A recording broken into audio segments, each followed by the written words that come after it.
When Donald Trump says the civil rights movement hurt white people, he tells us more than he probably intends. Hello, friends. I'm Scott Lloyd, scholar of race, religion, culture, and communication, and author of the book, The God I Was Given, Looking for Faith After Losing My Religion. I want to tell you the truth plainly. That sentence uttered by the president only makes sense if equality feels like loss. It only makes sense if justice feels like theft. It only makes sense if power has been mistaken for normal for so long that sharing it feels like an attack. Let's be honest. The civil rights movement did not hurt white people. It hurt white supremacy. And those are not the same thing. The movement didn't take homes, it didn't take jobs, it didn't take dignity. It challenged a lie. The lie that whiteness was the default setting of America. The lie that some people were entitled to safety, opportunity, and grace, while others were expected to earn it twice over. When you've been standing on someone else's neck for centuries, the moment you're asked to step off feels like falling. But that isn't injury. That's adjustment. White people did not lose rights in the 1960s. Black Americans finally gained some that had been denied since the founding of this country. That's not subtraction. That's overdue math. And here's the part that nobody wants to say out loud. If the civil rights movement hurt you, what you're really grieving is the loss of unchallenged dominance. You're mourning a past where the rules bent in your favor and no one named it. But history has a way of knocking eventually. And the truth is, it doesn't care about your nostalgia. The movement gave us voting rights, desegregation, basic legal protections, and a moral vocabulary to name injustice for Black Americans. It gave the nation as a whole a chance to grow up. Some people embraced that growth. Others, like the president, continue to cling to the crib. And now, decades later, we're watching a familiar move. Reframe justice as oppression. Rebrand accountability as persecution. Call equality anti-white so no one has to talk about racism itself. That trick is old, dusty as a Confederate monument, and just as fragile. Here's the truth, straight up. A society that expands freedom does not shrink its people. It matures them. The civil rights movement didn't wound America. It exposed America's wound and determined that it needed to be treated. And the question isn't whether the movement hurt white people. The real question is whether we are mature enough now to live without the lie. The lie that says that we were entitled to live above our neighbors in the first place. Because justice doesn't harm us. It tells us who we really are. And that, more than anything, is what some folks still can't stand to hear. All right, Shalom Akim. Shalom, Shalom. All right, this is your brother Zakaria Allah, branched out here in Williamsport, Pennsylvania, coming with another lesson through the Spirit, Lord willing, this beautifying to the Lord's elect. Before I get started with this lesson, I want to give all praise, honor, and glory unto Yahweh, Bahashem, Yahweh Shai, Bahashem, Chakodash. Double honors unto the apostles and the elders of Great Millstone who rule well and who teach well. Shalom to the Akim out there that's pushing the truth, that's laboring in the word, and that's pushing the gospel of the great kingdom that's soon to come. Shalom to the Akwath that's listening in, that's remaining true to the faith, remaining faithful and submissive to their husbands and guiding their children. And shalom to the hopeful elect of the 12 tribes that scattered abroad throughout the four corners of the earth. To you Israelite foreigners out there who live among the heathen and who look like those heathen nations, but your lineage goes back to the progenitors of the 12 tribes of the nation of Israel through the line of your fathers. I want to say peace and blessings to you all, Barakatham. This is the book of Jeremiah, chapter 50, and verse 33. It reads, Thus saith the Lord Yahweh Tazabawath, The children of Israel and the children of Judah were oppressed together, and all that took them held them captives. And all them took them captives held them fast, and they refused to let them go. All right. So you saw this video of this scholar, all right, who happens to be a somewhat of a study of racial culture. All right. And he was touching on this this phrase or this statement that was coming from the president of the United States. He said that civil rights hurt white people, so called. You know what I'm saying? And that brought to mind this interesting book. All right, this book called White Fragility: Why It's So Hard for White People to Talk About Racism. And I remember that was being spoken about by the elder Malcolm. You know what I'm saying? He brought out this book. You know what I'm saying? That's why I first learned about it.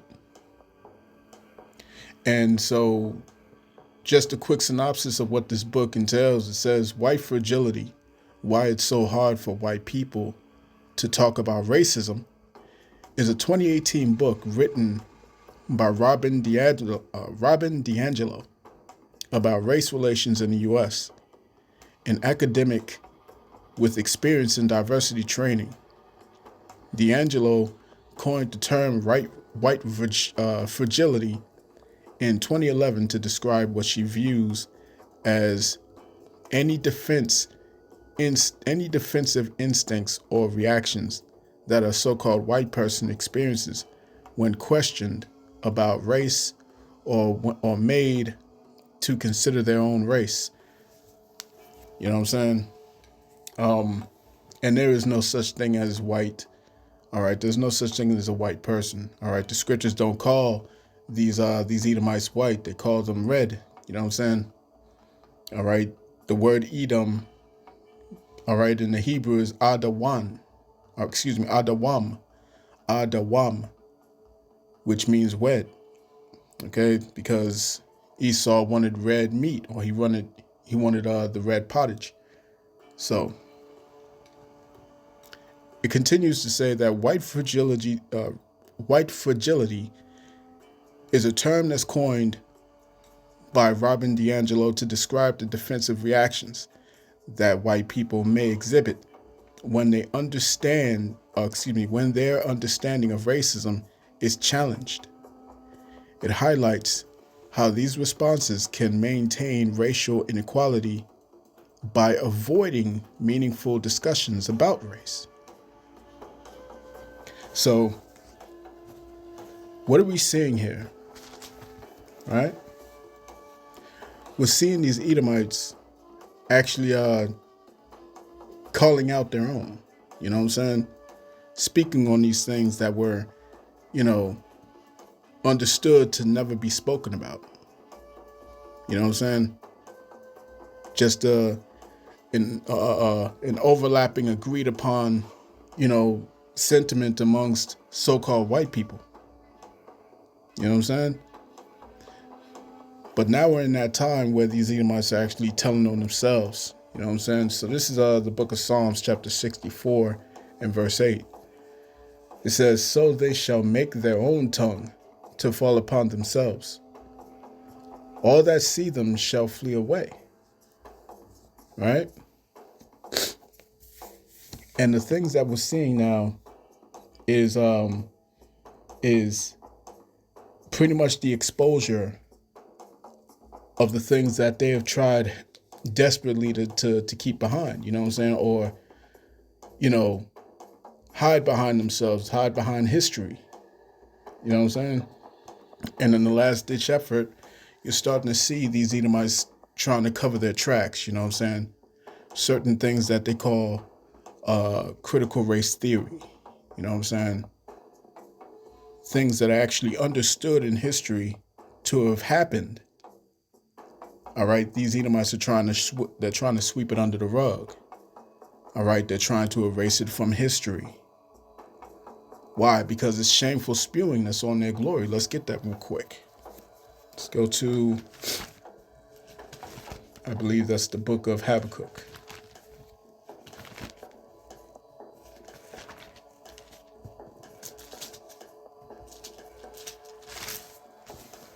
All right, this is Habakkuk chapter 2 and let's start at verse 15. It says, "Woe unto him that giveth his neighbor drink, that puttest thy bottle to him, and makest him drunken also, that thou mayest look on their nakedness. Thou art filled with shame for glory.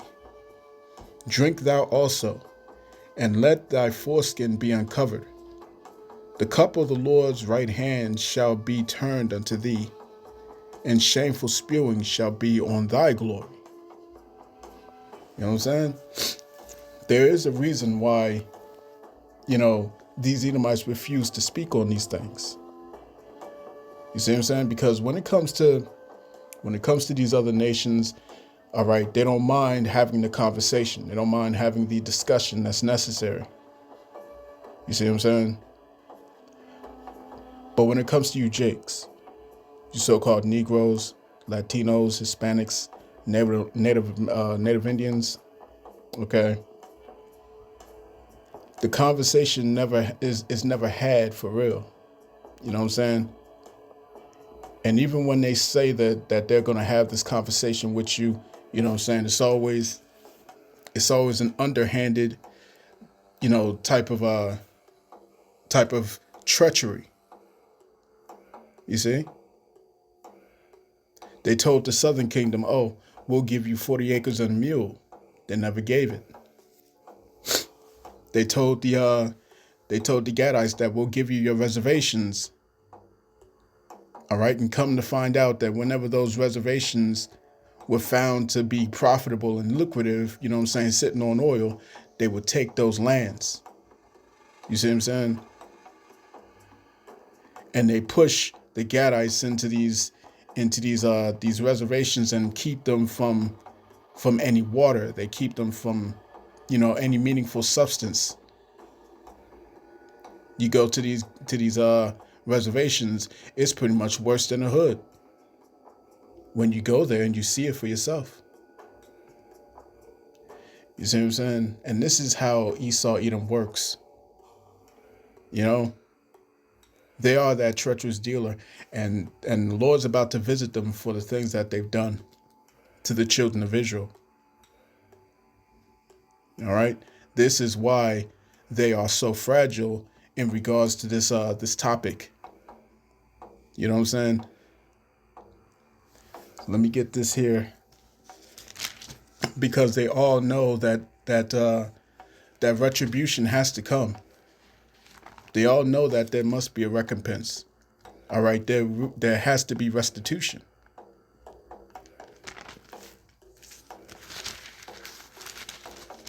Let's get this in Jeremiah chapter 30 and verse 16. It says, "Therefore, all they that devour thee shall be devoured, and all thine adversaries, every one of them shall go into captivity. And they that spoil thee shall be a spoil, and all that prey upon thee will I give for a prey." Look at the northern kingdom. Look at what happened with after these Edomites conquered, you know what I'm saying? With these conquistadors, you know what I'm saying? All right. These settlers, you know what I'm saying? After all this time of having, you know what I'm saying, overwhelmed the tribes, okay, you look at the northern kingdom tribes, you know what I'm saying? They don't look the same way they used to look, man. And so the Lord is going to pay them back for the things that they did. All right. And this is the conversation that they don't want to have. All right. Let's go to Micah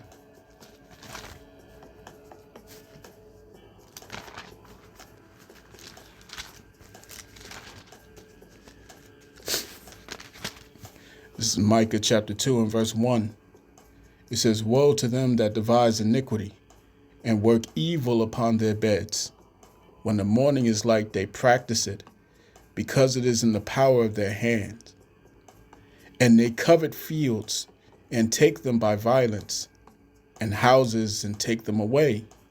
So they oppress a man and his house, even a man and his heritage." You see what I'm saying? They took the heritage of the children of Israel, man. You know what I'm saying? From the northern tribes to the southern tribes, they took the heritage from us. You see what I'm saying? And it's to the point where we forgot who we were. You know what I'm saying?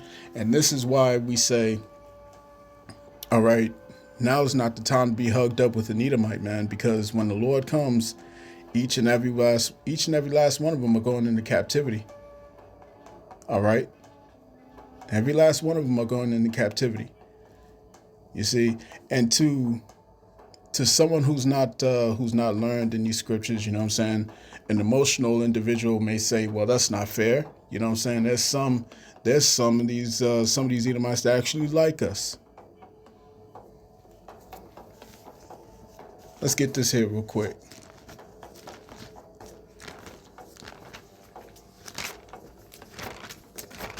Let's go to the book of Job.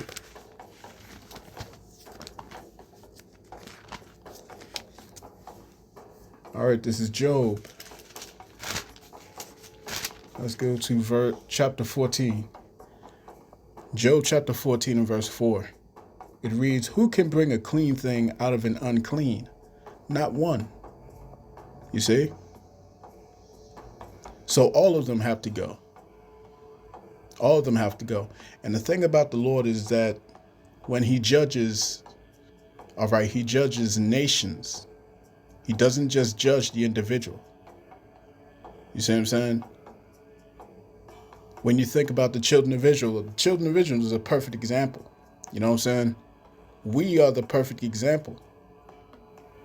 Why? Because not every Israelite followed the heathen. Not every Israelite bowed the knee to the image of Baal. Not every Israelite had served, the Queen of Heaven. Not every Israelite,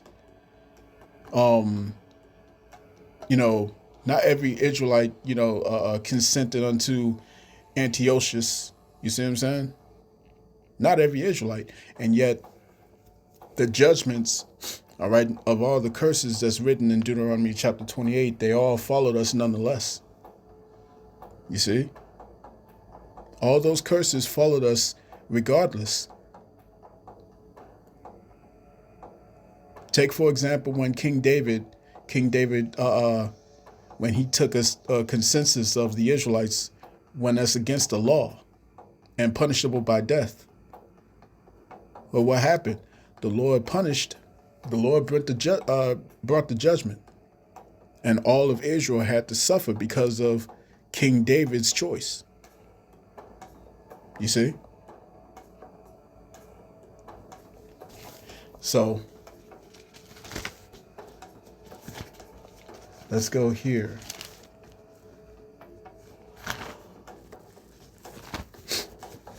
So all of these Edomites have to pay for what they did. Let's go to Ezekiel chapter 35.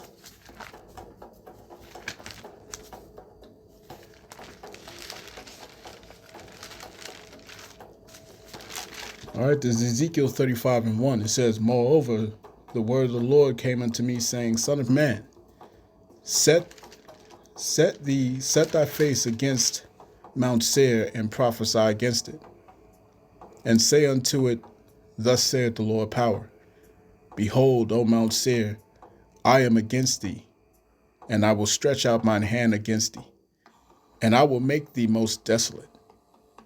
I will lay thy cities waste, and thou shalt be desolate, and thou shalt know that I am Yahweh.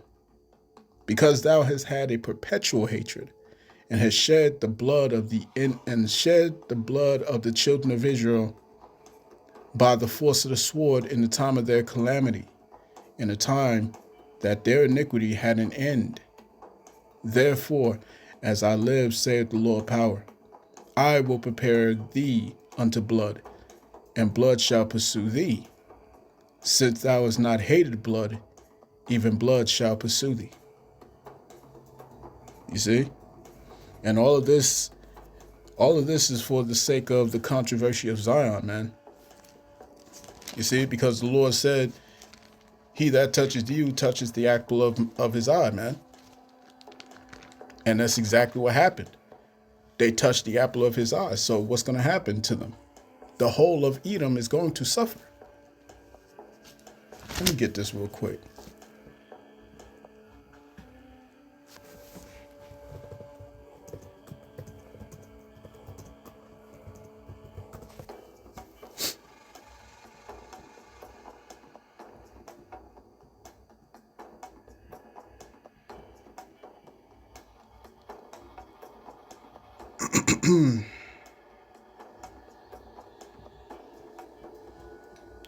Let's go to...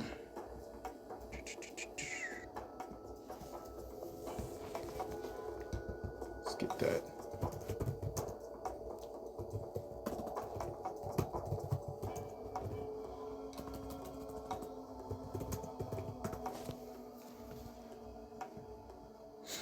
All right, so Zechariah chapter 2 and verse 8. It says, for thus saith the Lord of hosts, after the glory hath he sent me again unto the nations which spoiled ye. For he that toucheth you toucheth the apple of his eye. You see? So these Edomites and all these other nations have touched the apple of his eye. And all these nations are listed in the book of Psalms, the 83rd chapter. You see? And who is at the helm of that? It's the Edomites. You see? So they all got to pay, but these Edomites are gonna hit the worst. You know what I'm saying? These Edomites are gonna be hit the worst, man.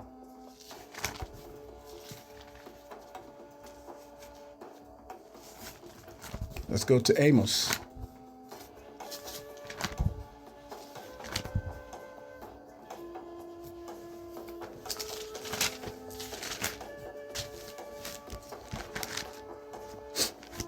All right, this is Amos, chapter 1, verse 11. It says, thus saith the Lord Yahweh, for 3 transgressions of Edom, and for 4, I will not turn away the punishment thereof, because he did pursue his brother Jacob with the sword, and did cast off all pity. And his anger did tear perpetually, and he kept his wrath forever. You see?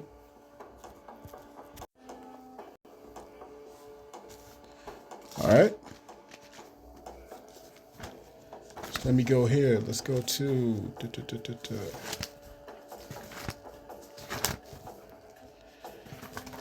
Let's go to the book of Luke.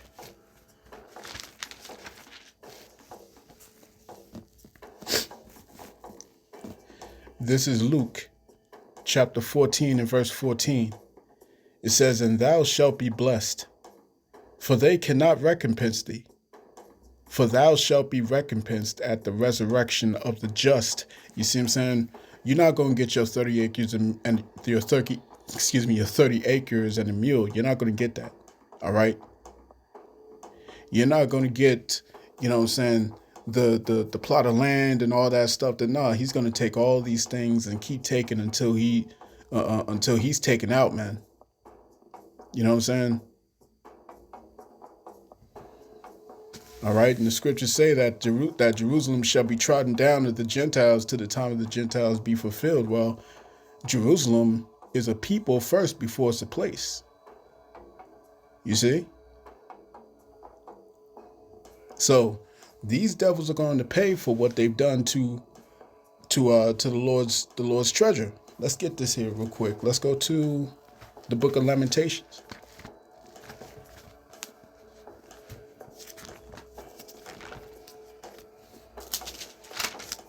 You see, this is why they don't want to have the discussion. They don't want to have this conversation because they know that there's going to be a recompense for this. There's going to be, all right, some serious payback for what they did.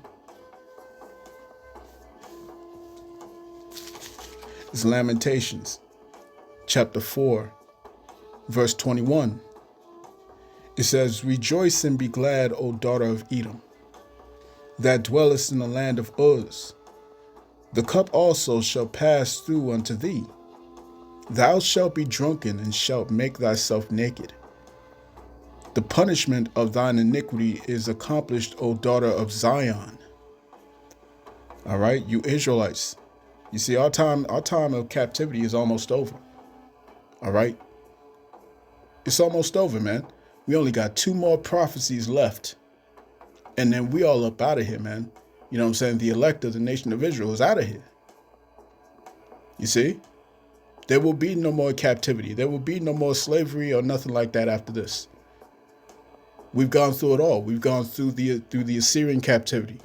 All right? Through the Babylonian captivity, the Medo-Persian captivity, through the Greek captivity, the Roman captivity. You see? And now here we are, both tribes together as or shall I say, both kingdoms together as represented by the northern kingdom on the left and the southern kingdom on the right. And there it is Esau, Edom, okay, upon the horse, right?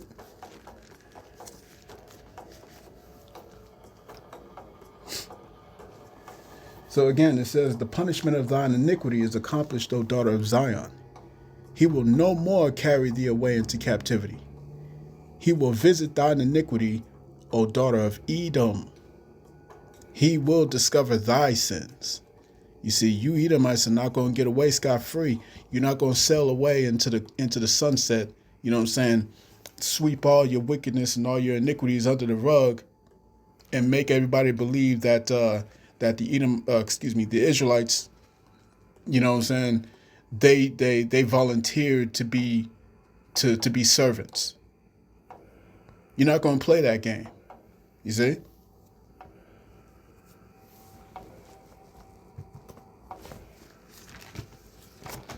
Let's go here.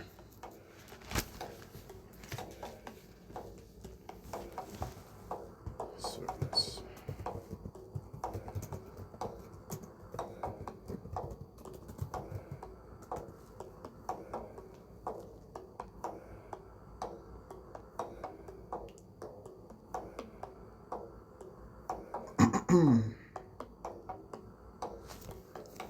This is Ecclesiastes chapter 10 and verse 7. It reads, "I have seen servants upon horses, and princes walking as servants upon the earth." Right? So let me give one more illustration, and I'll give one more precept, you know what I'm saying, and close this out. Bear with me. All right, this is a quote from Thomas Jefferson. He says, "I tremble for my country when I reflect that God is just, that his justice cannot sleep forever, that considering numbers, nature, and natural means only, a revolution of the wheel of fortune, an exchange of situation, is among possible events." And what is that exchange of situation? Let's get that real quick.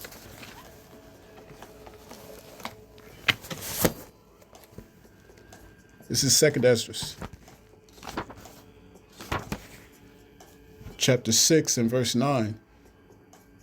It reads, "For Esau is the end of the world, and Jacob is the beginning of it that followeth." You see what I'm saying? So the age of Edom is almost over. You see, this is why you see these Edomites fighting against each other. All right, civil war amongst each other. You see, their economy is falling.